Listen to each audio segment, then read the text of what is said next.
There we go. Okay, today's parasha, Parashat Vayera. We have a fascinating parasha.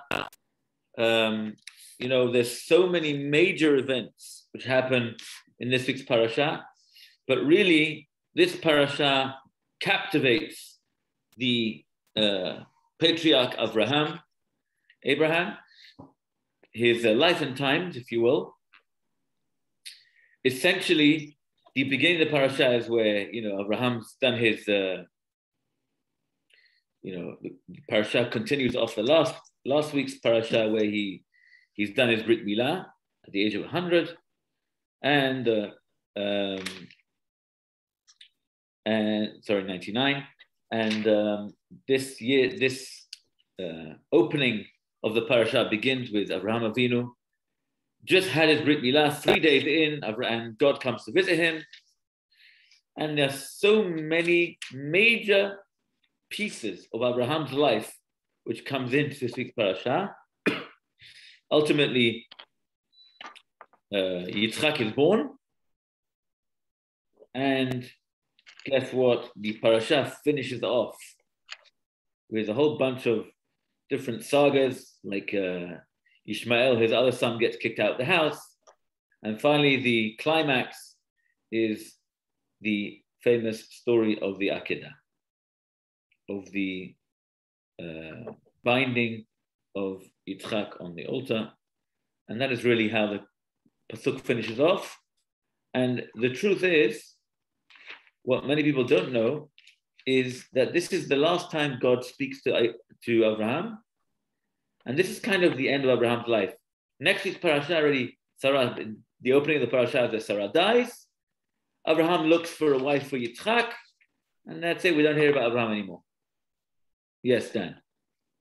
Well, 2 points. He does look for a burial place for his wife, and that in itself is quite a story. But more importantly, Rabbi, with the Brit Milah. Next week.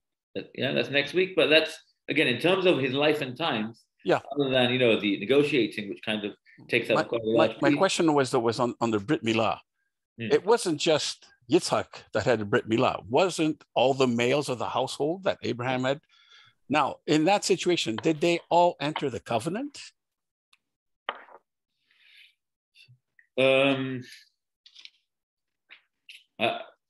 What do you mean when you say that? Well, the point being is that the Brit Milah, as I understand it, is the entry of a covenant between Jews and God. If you don't have a Brit Milah, you don't participate in that covenant. Yeah, so I'm not sure how to answer that question. Okay. I would need to look at it properly to be able to try and see what the commentators explain. It's not really, you said the Jews, the famous question is why Abraham waited. If he kept all the Torah, why did he wait till 99 to be able to do the Brit Milah? So, that's a separate point, but that's really last week's parasha. Okay, we have so much to focus on this week's parasha. Sure. I really want to kind of try and delve on one particular topic. And, someone in passing said to me a couple of weeks ago, said, Rabbi, I really struggle with the Akedah. I really struggle with the whole concept of Avraham Avinu going off and really, doing what he did. I find a difficult time related to it. So I thought I'll choose that part of the parasha, the very end of the parasha. And if you just want the source is, if you go to Chumash in front of you, chapter 22, Pasuk Aleph, Pasuk 1. Now, we all know the Akedah as one of the most central stories in the Torah. So much so, it plays such a central role that it is like kind of the climax of every Rosh Hashanah tefillah. Every service of Rosh Hashanah climaxes with the shofar, which ultimately reminds us of the Akedah. The reading on Rosh Hashanah, one of the days of Rosh Hashanah, is this whole thing of the Akedah. So I want to kind of take a bit of time to try and analyze a little bit the Akedah and see what maybe a practical lesson can come out from the Akedah. But let's begin like this. So again, we mentioned this is perhaps one of the most famous episodes there is in the Torah, the Akedah. binding of Yitzchak. It's also one of the most morally problematic episodes in the Torah. Quite. Yeah, I mean, the conventional reading of this is that God expects Abraham to show his love and dedication to God, and by getting him to offer up his son, which he essentially spent his whole life waiting for, and offering him up on the altar, and essentially slaughtering him. And we know all the story at the end. He gets stopped, and the Malach tells him, no, basically that wasn't the plan. It was just to test you. It's all one big test, big discussion.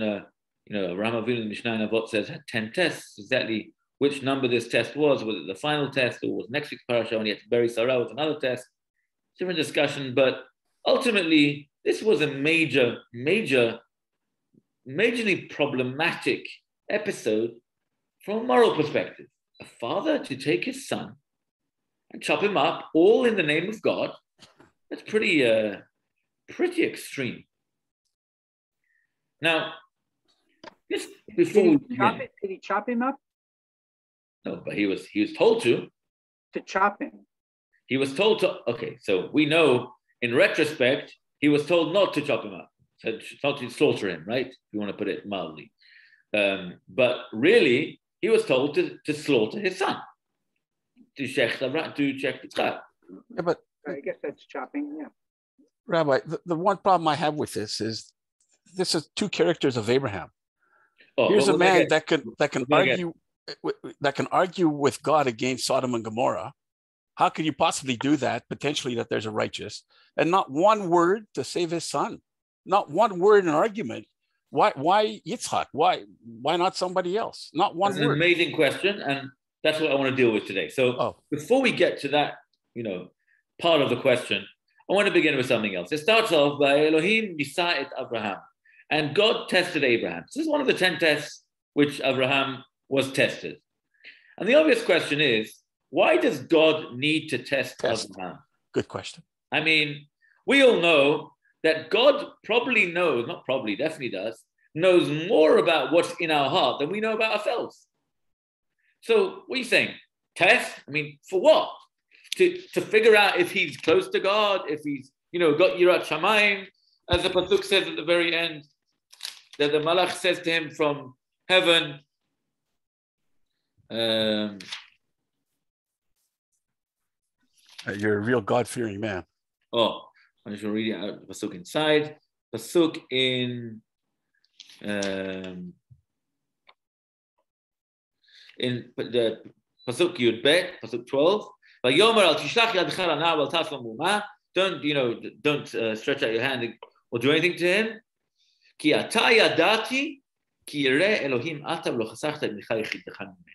For now I know that you're a God-fearing man. Till now I didn't know that. Now I know. Since you have not withheld your son, you're only one from me. Wow. That's what we need, because now God knows that Abraham has finally passed the test. What? The fact that he did it, clearly, he had it in his heart. If that's what he had in his heart, God, the one who knows everything, bochen klayot valev, he knows how to, figure out our innermost feelings. Seemingly, he shouldn't need this. Sam, you showing me something? No, that's it. Okay. I'm just cutting up heart pills. If you want one, I'll give you one. Okay, so here we go. So thank you. So let me know.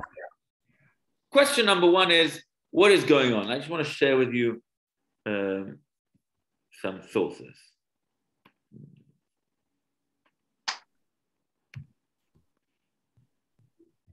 Sam, why are you always in the dark?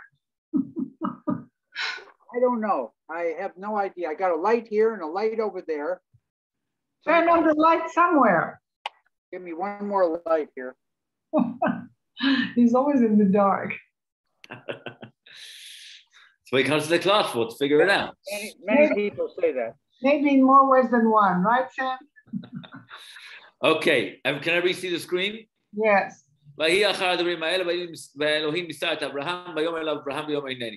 Sometime afterwards, God put Abraham to the test. He said to him, Abraham, and he answered, here I am. Very popular phrase nowadays. Hineni, here I am. No questions asked. Okay. He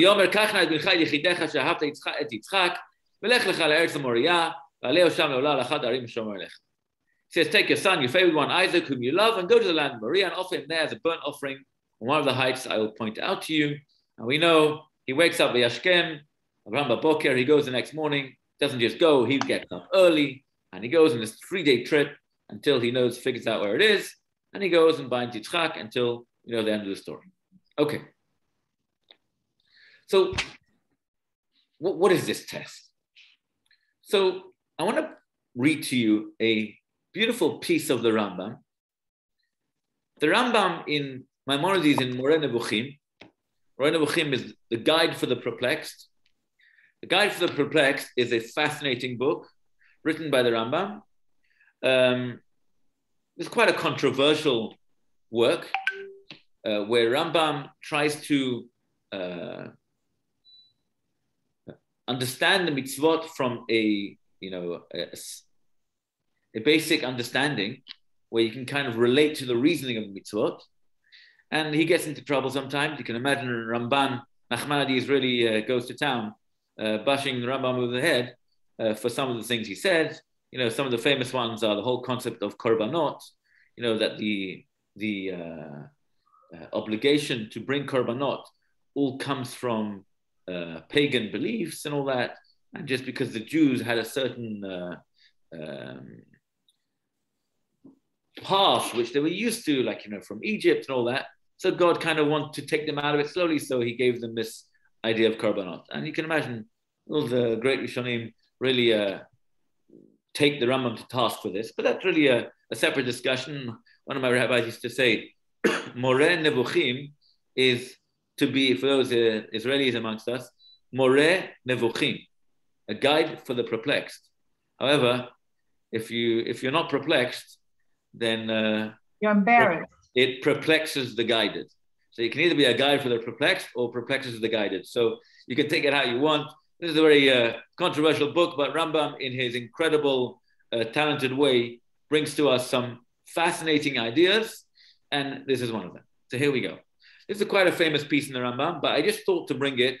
It's a very, very long piece. I actually cut out, believe it or not, most of it. But I want to read to you, I put in bold a few pieces which I want to point out, and I want to read one piece specifically because it kind of brings home the whole concept of the Nisayon.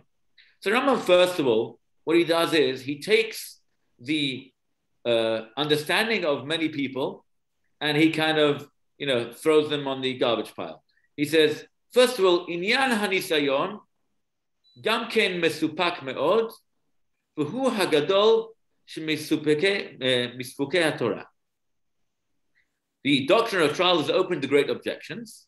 It is in fact more exposed to objections than any other things in Scripture.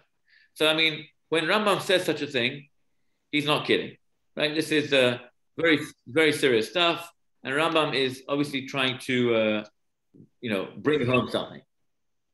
Okay. He says like this, what is generally the notion that people take? Makot umikrim beish mibilti shiakdim lochet kedei laharabot scharo. Simple understanding is that what many people suggest is the reason for any type of test which God does for people is because God wants to raise the person's opportunity for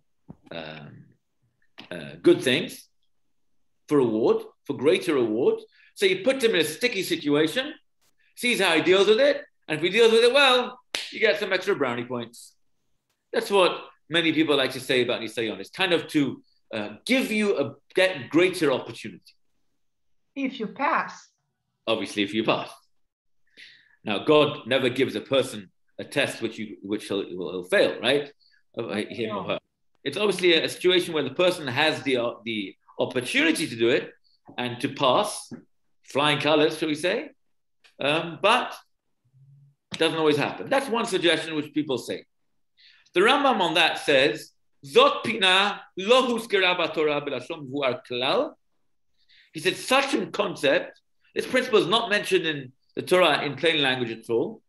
And he brings 6 places basically where the Torah kind of infers this notion. Or should we say, it's the literal meaning of this notion, but really it doesn't actually mean that. In fact, the Rambam says, Aval pinat haTorah hefech zehadat. He said the principle, Torah and Scripture, is exactly the opposite. He said, we know in the Pasuk, El emunah ve'en avel, tzaddik ve'yasharhu. He's a God of faithfulness, and there is no iniquity in him, which God will not do something to basically poke you so that you'll get, more reward. No, God doesn't poke anyone, and God doesn't do bad things to good people for no reason. I'm not going to go out that discussion, but that's what the Rambam says. He says, clearly, all the rabbis say, the overall belief is there's no death without sin, no affliction without transgression. Every intelligent religious person should have faith and should not ascribe any wrongdoings to God. Okay. So after a long, he says, I'll now remove all difficulties. What is this business of a nisayon? Says the Rambam, Da. Ki kol nisayon, every trial, every test, sheba b'Torah, en kavanato b'nyano el sheyed'u b'nei adam ma shetzarich lahem la'asato u'ma shera'ui lahamino. He said, it's to teach man what he ought to do or believes, so that the event which forms the actual trial is not the end desired, it is but an example for our instruction and guidance.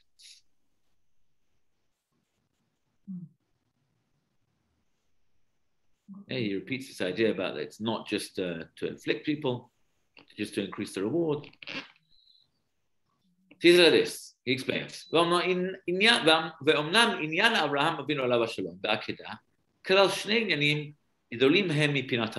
Rambam, every word of the Rambam is always, so incredible.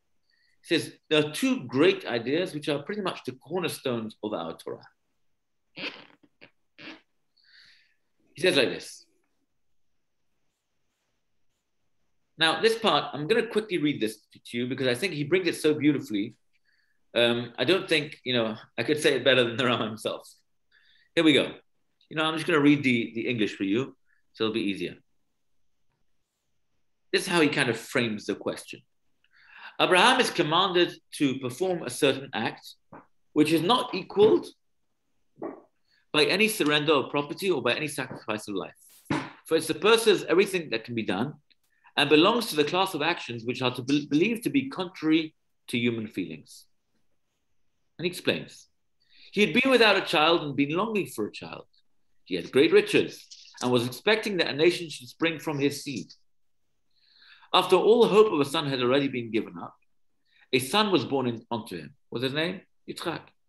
How great must have been his delight in the child. How intensely must he have loved him. And yet, because he feared God and loved to do what God commanded, he thought little of that beloved child and set aside all his hopes concerning him and consented to kill him after a journey of 3 days.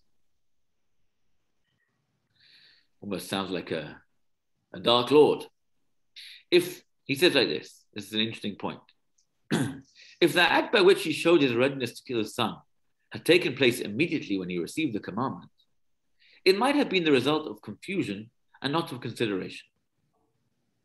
But the fact that he performed it 3 days after he had received the commandment proves the presence of thought, proper consideration, and careful examination of what is due to the divine command and what is in accordance with the love and fear of God. There's no necessity to look for the presence of any other idea or anything that might have affected his emotions.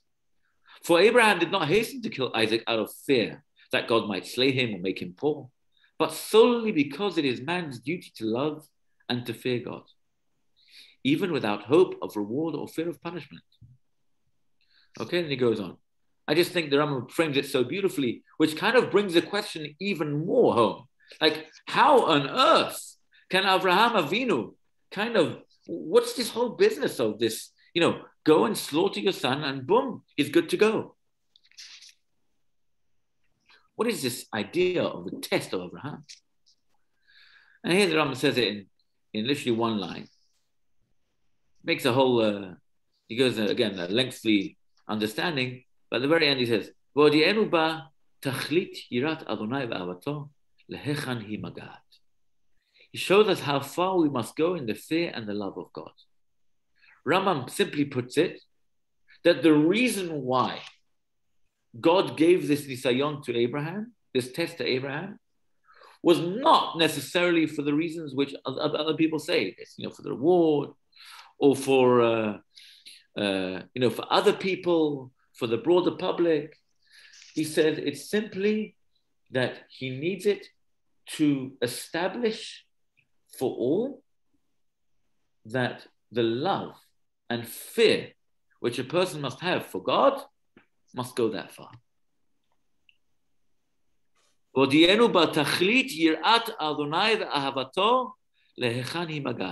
To show us how far we must go in the fear and the love of God. Mind-boggling explanation. Rambam carries on. He says,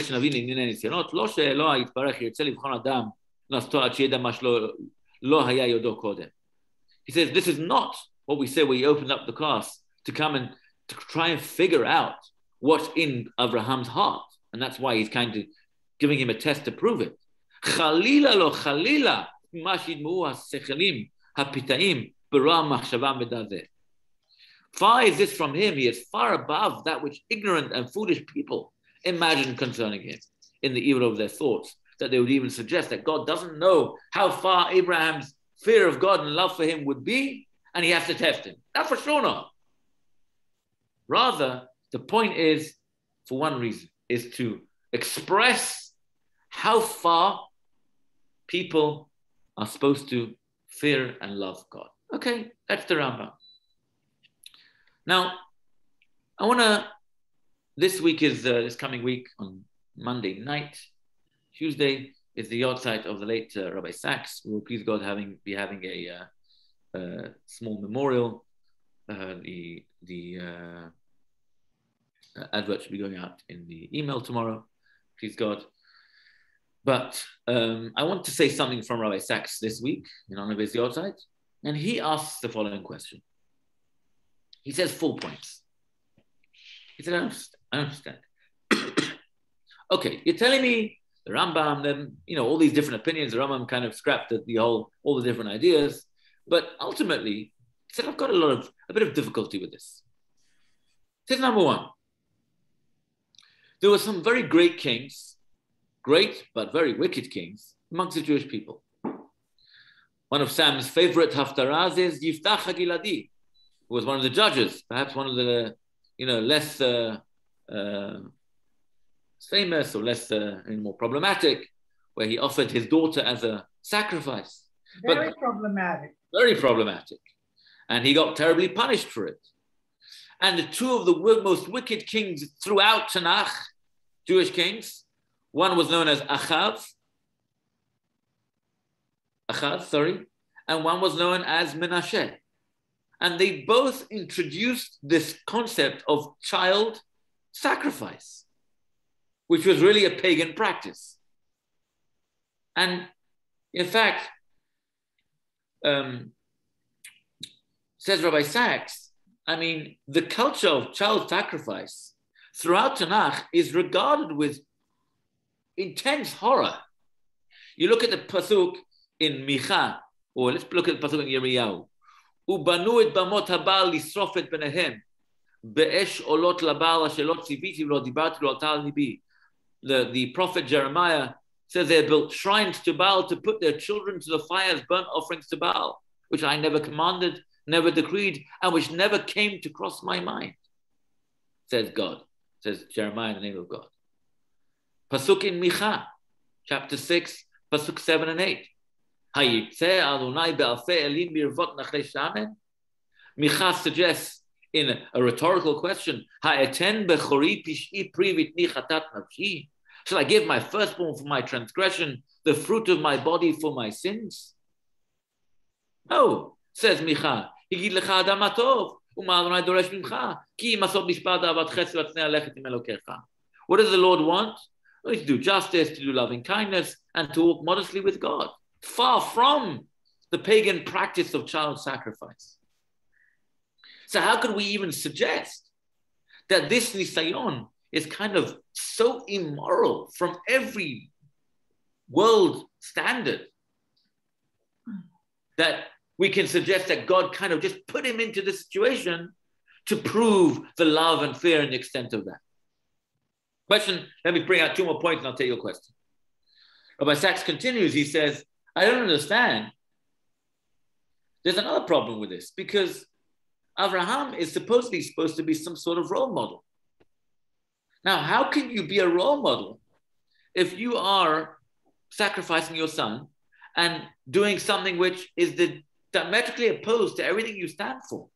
Moral principles of humanity, taking your children and throwing them through fire as if they're objects. Worse than that, Abraham's duty, the pasuk says, chapter 18, pasuk 19, for I have singled out Abraham, that he may instruct his children and his posterity to keep the way of the Lord by doing what is just and right. In order that the Lord may bring about for Abraham what he has promised him.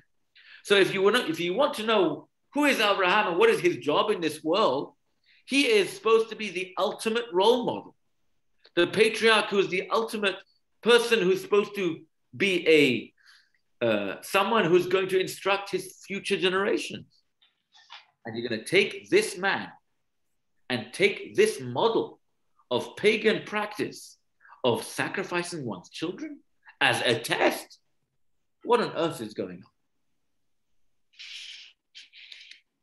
on? I have a different take. Yeah. So we knew that pagans sacrificed their children to the different Baal and Ashtoreth and so on and so on. We knew that from history, from archaeological digs and so on and so on. Abraham came from Ur Kasdim. He came from a pagan culture. So that's why he didn't say anything. He didn't argue with God like Dan suggested when he did with Sodom and Gomorrah, because it was normal that a deity will ask somebody to sacrifice, to slaughter his child on the altar of whatever pagan god, any god. But in other words, it was not so foreign for Abraham. But in order to teach, you must never do that. You have to do it, I think, you have to do it by giving him the normal order that he would have gotten from the pagan god, and only then grabbing his hand and said, don't touch this boy and sacrifice the lamb instead. But this is the lesson, because he would have done it anyway. It wasn't I don't see it being a big test for Abraham, because he came from a culture that sacrificed children to the Baal and to all the other idols. It's part of the pagan society. It's a big test, you mean? Sorry? All the more so it's a big test because that's his culture where he came from. Well, no, it's not a test at all, because he would have been asked by his pagan gods, if they could talk to him, of course, to do the same thing. So therefore, it wasn't so unusual. He didn't argue. He didn't tell Sarah. He didn't tell anybody, because this is normal behavior in pagan society. So why does the Mishnah in Avot say this is the according to at least most Rishonim, this is the ultimate test? The first one beginning, let's say, being thrown in the fire for the belief of God. I mean, what's the big deal? No, well, I don't consider it a test. I'm considering how to teach moral behavior, to bring him almost to the verge of sacrificing his son. He already bounded him on the wood and so on, and then tell him you must never do this. And therefore, from all the generations afterwards, and that's why we read it on Yom Kippur also, because of that. Because this is one of the very basic things of our faith, not to sacrifice your children to any deity, anything. Right. So therefore, this is how you teach the lesson, but bring him to the verse and then stop him. A certain route, and he goes similar to what you're saying. I mean, this is even goes deeper that God tests people on where they're their area of challenge is where people get tested. So, for example, if Abraham Avinu was such a nice guy, let's see how you are when God tells you to be not nice to your son, right? There's so many examples of this. I don't want to elaborate on this. Rabbi Sachs does go along that route, but I want to go a little bit different today. I want to tackle a different issue which Dan raised before. Yes, Dan. But yeah, I like what you're saying, Annie. But my argument with Annie is that this is not the same person. I mean, first of all, why would the angels tell Abraham that they're here to destroy Sodom and Gomorrah? What has that got to do with Abraham? And yet here is the man who, at fear of death, argued with God, please don't let me ask you 3 times or 4 times to reconsider if there is one righteous person. So this is not a man that, in essence, says, he understands what's happening here. He is actually questioning Hashem to say, why are you doing this? Even though it's got nothing to do with me, they told him that they've come to destroy Sodom and Gomorrah. And he doesn't sit there, acquiesce and carry on. He argues fervently against that. Yet when it comes to the Akedah, not one word. And not only that, as you said, he gets up early in the morning.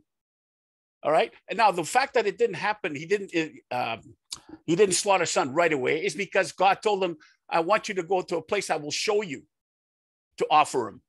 Not there in your tent, but I'm going to show you when you start. So, and that was the 3-day journey that took him to Moriah.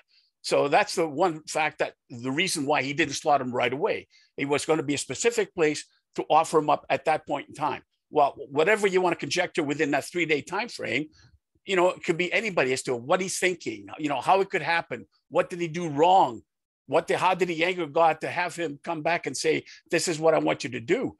I mean, this is the part for me that is so difficult. I can't possibly think of myself being in that position if I ever get a dream to say I've got to offer one of my sons. I just let's deal with that. Dan, I know this is itching, and I'm gonna take this on right now. I just want to point out one point before we embellish this question a little bit. I did mention on Rosh Hashanah, I think it was this year. I mentioned, I think it was the first day of Rosh Hashanah I mentioned this year, just in passing. But, don't be mistaken that, sometimes people get tested to a certain degree and they say, okay, this is what I need to do. I'm going to turn off my emotions. Don't think that, and this is what I read you out the Rambam, so beautifully, how he expresses that it was 3 days. He had plenty of time to think. He had plenty of time to turn around and say, what on earth is going on? What am I doing? Well, what's the papers going to write about me tomorrow? This is the great Abraham who is being, trying to teach everyone the moralities, the moral way of the world and human consciousness and the right thing to do and godliness in this world. And he's busy doing what all the other pagan gods are doing. What on earth? Headlines. But the truth is that's not what happened. Abraham did not switch off his emotions. Abraham was very much overwhelmed by this. In fact, we Sfaradim, we have a beautiful piyut which we say before Tkiyat Shofar. Oked v'hane'ekad. Yeah, we say, Ayin b'mare boche v'lev sameach, which means that Abraham Avinu raises the knife and his eyes are tearing, are pouring with tears, b'lev sameach, and his heart is elated that he's fulfilling the Ratzon Hashem. What does that tell you about Abraham's human emotions? Not saying, I'm not a dad. This guy, as far as I'm concerned, he's an animal. I'm going to do what I need to do, slaughter him, and we're good to go. No, Abraham had every human feeling of every father, but he did it because of Ratzon Hashem. It's just a side point. But coming back to your point, Dan, I want to bring up your thing. Dan asked a fascinating question, and let's put it into context. If you start off the parasha this week and you end the parasha, we said basically, framing Abraham's, life was between this week and last week, you almost find someone which sounds like he's got multiple personalities. Mm.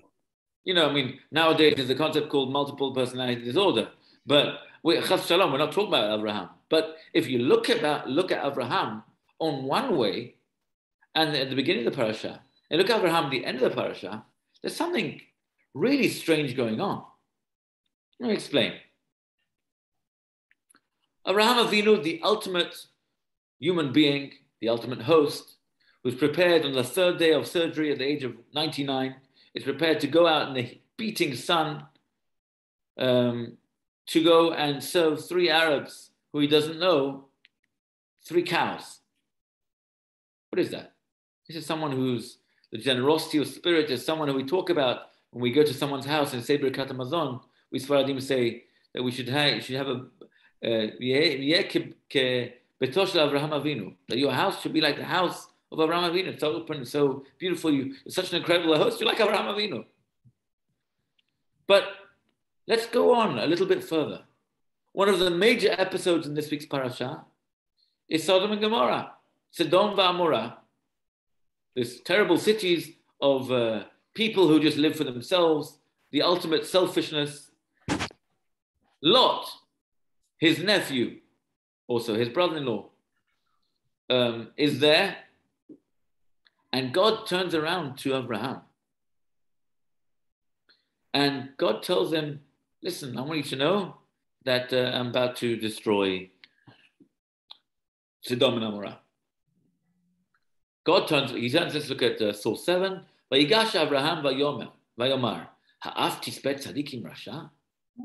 Abraham comes forward and says, will he sweep away the innocent along with the guilty? Abraham had no problem with the Rashaim being swept away. He just didn't want the tzaddik to be swept with the Rasha. Oh, that's the beginning. 1 second, not at the end. At the end, he already says, first he says, I have a problem with the innocent, not the wicked. But then he says, maybe because of the 50 tzaddikim which there are in the cities, then they will be able to forgive everybody else. Chalila lecha, this is the incredible words, ma'asot kadavar hazeh, la'amit tzaddikim rasha. Far be it from you to do such a thing, to bring death upon the innocent as well as the guilty. And Abraham, in an almost extreme chutzpah, turns around to God and he says, far be it from you, shall not the judge of all the earth deal justly? That's quite an argument. That's quite an argument, isn't it? For man to tell Hashem. This is about the poor Abraham. I mean, you know, all right, you can argue that Lot was there. But ultimately, Abraham is busy screaming to God about wicked people, like Annie pointed out, who he knows nothing about. But his compassion is so great, he turns around to God and is chutzpah to him. He says, Ha-sofet kol haaretz lo yaseh mishpat, you're acting unjustly. And then someone the chutzpah said to God. Now, look at the end of the parasha. Go to the Akedah. And ironically, God says to him, take your one son, which you have, who was born to you at the end of your life, and take him and slaughter him. Offer him up on a mizbech. You would think Abraham would turn around to God and give him a mouthful. God, what will the people say? This is the man who's supposed to be, what did we say before? That he's going to instruct his children for prosperity. This is the man. What will, you know, if you want to really take someone, take me. Yet, Abraham does this without a pipsqueak. What's going on? What is this, you know, personality of Abraham on one side being so compassionate to people who are so wicked, and yet when it comes to his own flesh and blood, where seemingly you would think he would have this basic moral will to be able to argue his case in front of God, and yet not a word. Very strong question. Now, there are those that want to suggest that there's a difference between hanhaga versus tzivui. Give an example. What I mean by saying that? There's a difference between questioning the ways of God versus a direct command. Here's an example. You've got a military commander who is asking, one of the soldiers who wants to discuss military strategy with him. Should the soldier give his opinion? Of course he should. That's what he's being asked to do. But what happens if this soldier gets a direct command from the general? If he doesn't do it, he can face very serious punishment. Heading over here. Simply put, there's a difference between when God basically almost invites Abraham in for a discussion about Sodom and Gomorrah, and Abraham, being given permission to speak freely, says, God, is that just? Versus when the end of the parasha, God gives him a direct command. Not a word. Of course not. A direct tzivut from God himself? What's the question? Because in the beginning, I think there are two different things. There's a difference between seeking to understand and challenging. It seems to me that when he was dealing with the people of Sodom and asking about 50 and 40 and so on and so forth, he's more seeking to understand. Would you do this? Is this the compassionate job? It's not a challenge. But when God says, slaughter your son, number one, the object of the action is not other people, even if it is members of the family, it's himself. And he never challenges that. So I think that's a big difference. Why does he not challenge? Is the question. I want to point out. Rashi points out in Pasuk Chav Gimel, Pasuk 23 over there by Sodom. Vayigash Abraham, says Rashi, Matzino Hagasha LaMilchama. Vayigash is a very strong word. Use it. Vayigash Elav Yehuda. Yehuda is about to challenge Yosef. Pharaoh. Yeah. About to take him on. He's prepared to wipe out the whole city, the whole country. And Rashi says, "Ledaber kashot ulpiyus litfila," to speak rough, to challenge. That's the way Rashi puts it. So I challenge you, Sam, that I think this is a challenge. However, I do want to. I'm missing what you're saying. You think he was challenging God when he saw? Rashi explains he was challenging God. He was. So, and not just once. I agree with you. I don't think it was, because he never received a direct command. I'm reading from Abraham never received a direct command from God. God didn't tell him go up and kill the people of Sodom. He said, "This is what I'm going to do." In the other case, he is receiving a direct command: "You kill your son." It's right. No, I agree with you. I'm with you on that. I just argue that the fact that whether he's challenging God or not, he challenges God, although it was not a direct command. But I agree with you. A discussion versus a direct command is totally different. I agree. Many people he's asking questions. I think he's asking questions. Right. I'm seeking to understand this new thing. Anyhow. I suppose. I mean, again, Rashi is the one that points out this is almost like he's challenging God. He's taking him on. But I want to bring out another point.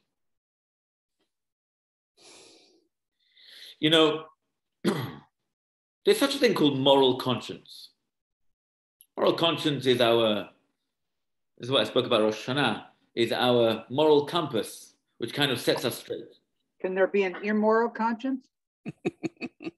I think there definitely could be. I think a person can not a conscience. Mess up a person's conscience to the level of not having a conscience. It's not anyhow. Yes, I think it's redundant, but anyhow, go ahead. But the concept of conscience, or whatever known as moral conscience, whatever you want to put it, I think we spoke about this also in the past with regards to tshuva. But this point of moral conscience, is that what is that in the world of Torah, from a Torah point of view? Is that something which one should listen to? Is that something one should not listen to? What is that? And I think there's a very clear direction of the Torah's view about moral conscience, about how strong it is and what clarity it can give a person. And there's this point. When Abraham is asked by God to be challenged, and Abraham with chutzpah turns around to God and says, "Hashofet kol haaretz lo yaseh mishpat." God, you are the ultimate judge. How can you deal with this so unjustly? What should have God's response be? Excuse me. Yeah. I'm God. I tell you what justice means. Who do you think you are? But God doesn't say that. And I think there's something incredible over here. I once heard this from Rabbi Tatz from London. He says, we see from here that God is almost challenging Abraham to bring out his moral conscience and to challenge him. Because this conscience is something godly, is bestowed within us to be able to help us. But listen to this. I think this is the question. Here's the question, and we're kind of going to finish with this. I saw this today. I really thought it was beautiful. So, here's the question. This moral conscience of Abraham, was it a good thing or not a good thing? Well, let's look. If you kind of look at moral conscience, we're going to go with moral conscience today. Proof, Dom and Amorah, and guess what? God listens to him. So, all right. Then you don't understand what God's doing. You're challenging it. Based off your moral conscience, we're good to go. Let's fast forward a couple of chapters. Comes to Yitzchak, and there's a major moral dilemma going on over here that his own son is going to be murdered by his father, and yet Abraham, from his moral conscience, doesn't say a word. So you're going to tell me, you know what? Okay, no, moral conscience is not a good thing. We actually don't believe it. So Abraham, he gets challenged by God to go and take up his son to be slaughtered. All right, he listens to God because moral conscience is not enough of a pointer when God tells you something. All right, then why by Sodom and Amorah he has the chutzpah to suggest something if he doesn't understand what's going on? You've got to play this fair. And I think this is a very strong question. And I saw something so beautiful today. I saw this from someone called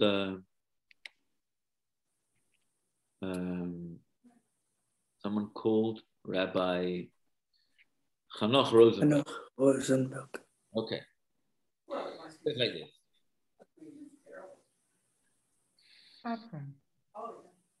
We lost the text.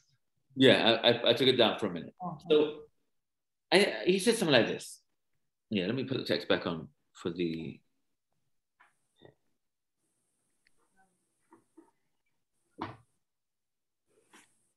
Here we go. You see? Yes. Okay. When you look at the parasha, you've got to analyze every part of it and look at it as a broader picture.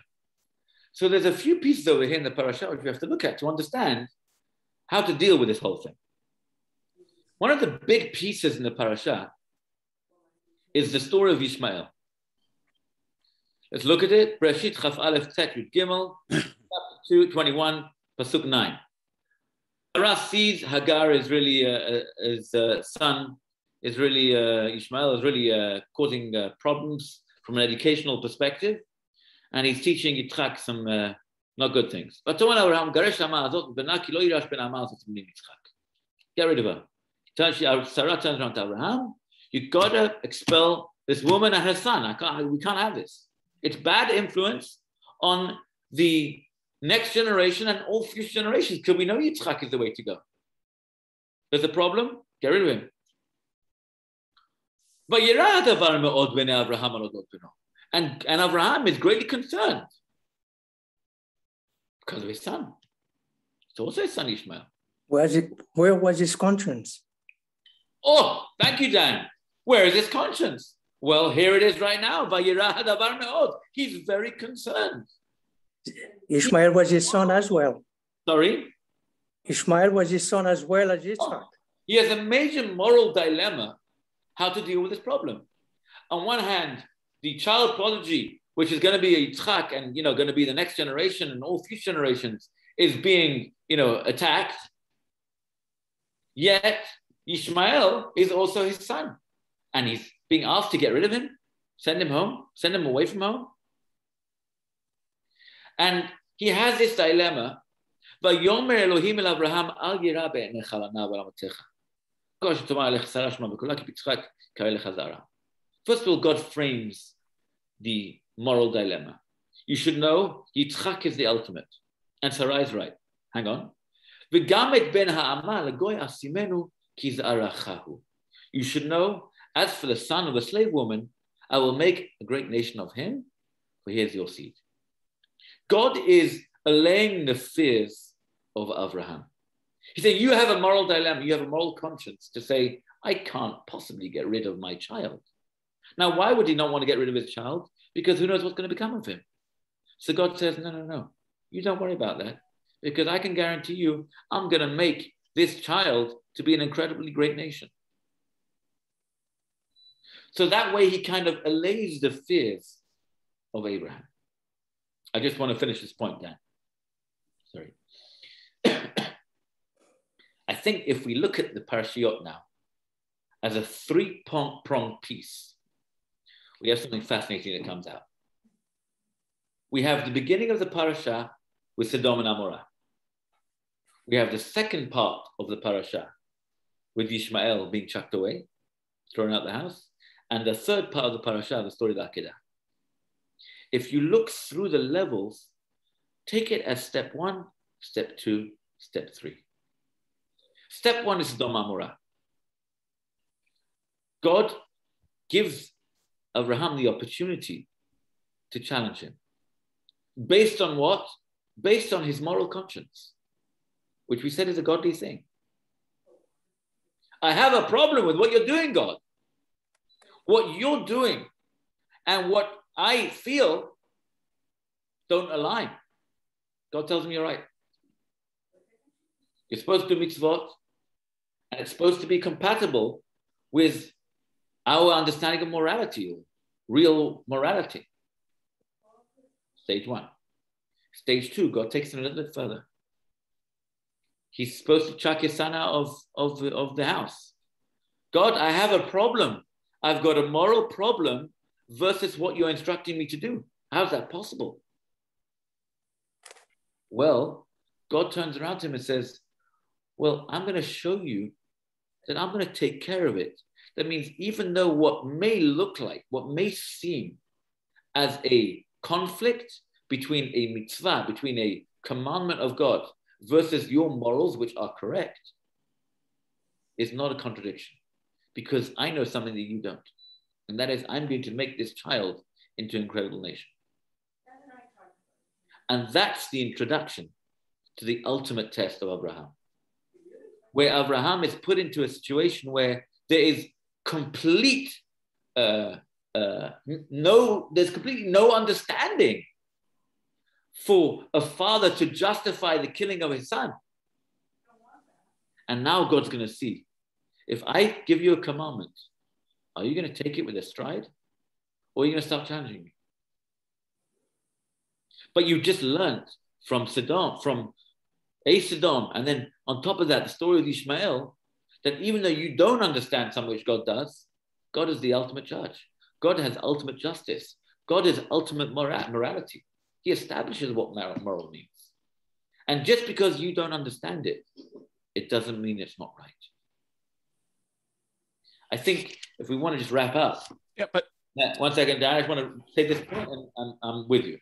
If we just want to wrap up, I think there's a fascinating idea which comes out of this. And that is, we do mitzvot because God commands us to do something. But guess what? We're not supposed to be robots. We're not supposed to do mitzvot just because, we're robots. We do things without thinking. No, Abraham had all his emotions intact. But we do mitzvot because there's a system in place. And because The Torah is coming to point out that, you know what? There's something going on over here. There's something which is there for us. It's something for us to learn from. We're not supposed to like robotically, blindly follow rules. We're supposed to, through our Tselem Elokim, which we have within us, that divine image that's imprinted within us, the Torah kind of helps us channel how we're supposed to think, what morals are supposed to be. Not the morals of the world, which sometimes causes people to be indifferent, or sometimes cause people to be, not compassionate, or sometimes cruel. No, the opposite. By shaping us through the Torah, we can ultimately have true morals. Now, you may have to be an Abraham Avinu to challenge God. But I think that's what we have to take from this story, that emunah, that we do things because God commanded us, is not because we're robotic, but because the Torah is here to help us mold our true neshama, our tzelem Elokim, our godliness within us, to be able to help shape us to establish what true morals are. Okay, we'll stop there, and Dan, I'm with you. Well, Rabbi, the problem I have, and this idea